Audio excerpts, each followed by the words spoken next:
తన కళ్ళ ముందు కళ్ళాడినటువంటి సంఘటనలు, సంఘర్షణలకు, ఆవేదనకు, ఆక్రోశానికి లోనై ఇంటికి వచ్చిన తర్వాత అక్షర రూపం దాల్చినటువంటి పుస్తకమే ఈ తెగ మురిసే మేక.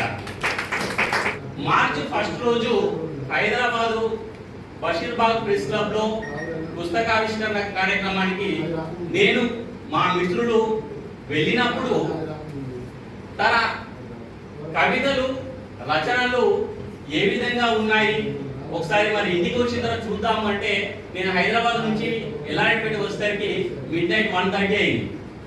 ఈ 1:30 అయినా కూడా అక్కడ పుస్తకం తీసుకున్నప్పటి నుంచి నా మెదడులో ఒకటే, తెగ మురిసే మేక. ఏంటి తెగ మురిసే మేక అని ఆ 1:30కి వచ్చిన తర్వాత పుస్తకం పట్టుకొని 3:30 వరకు చదివాను.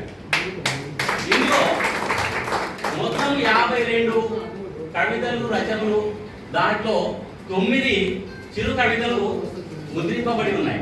అంటే ఒక జర్నలిస్టు కవిగా, రచయితగా మారితే ఏ విధంగా ఉంటుంది అంటే తెగ మురిసే మేక అందుకు నిదర్శనం అని నేను గర్వంగా చెప్పుకుంటాను.